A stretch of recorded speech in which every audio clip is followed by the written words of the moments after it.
Avant d'expliquer le mouvement Bring Back Our Girls, quelques rappels sont nécessaires sur le Nigeria. Le nord-est de ce pays, majoritairement musulman, est depuis des années sous la menace permanente de Boko Haram, une nébuleuse islamiste particulièrement cruelle. L'insurrection de la secte a fait plus de 20 000 morts. Boko Haram agit de trois manières: des attentats à la bombe contre des civils, des offensives armées avec massacre à la clé et des enlèvements, comme celui de Chibok il y a 2 ans.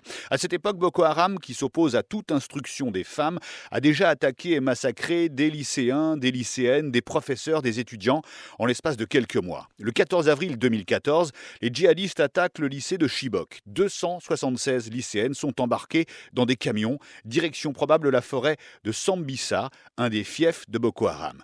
La campagne Bring Back Our Girls est lancée une semaine après l'enlèvement avec le message d'un avocat nigérian sur Twitter sous le mot dièse hashtag Bring Back Our Girls, qui signifie rendez-nous nos filles. Objectif: pousser le Nigeria à tout faire pour libérer les lycéennes. Le message est partagé plus de 4 millions de fois en un mois.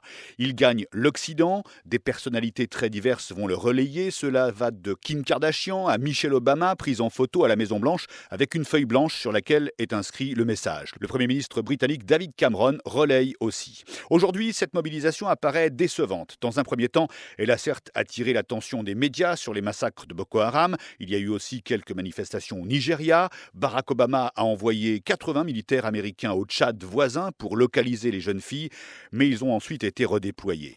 Les spécialistes des réseaux sociaux estiment qu'on touche là les limites de ce genre de campagne sur Twitter. La principale animatrice du mouvement à Washington reconnaît les difficultés. Le tweet et le retweet, c'est bien, mais après, concrètement, que se passe-t-il? Justement, concrètement, on ne sait pas où sont les jeunes filles. Sur les 276 lycéennes enlevées, 219 restent introuvables. On ne les a pas vues depuis une vidéo de Boko Haram en mai 2014. Les autres ont réussi à s'échapper. Certaines ont témoigné en racontant leur calvaire: mariage forcé, viol, travail forcé, enrôlement dans les combats.